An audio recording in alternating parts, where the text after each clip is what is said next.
Hoy voy a preparar pasta al pesto. Vamos a usar 100 gramos de albahaca, 200 gramos de queso parmesano, 75 gramos de piñones, un diente de ajo, aceite extra virgen de oliva y sal. Echamos en la licuadora las hojas de albahaca, el ajo, el queso parmesano,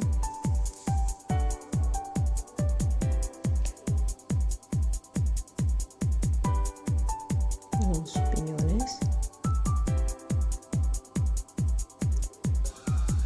el aceite de oliva. En una olla ponemos el sal y ponemos la pasta cuando esté hirviendo.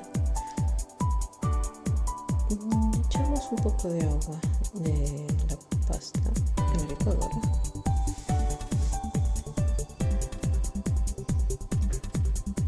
Y licuamos.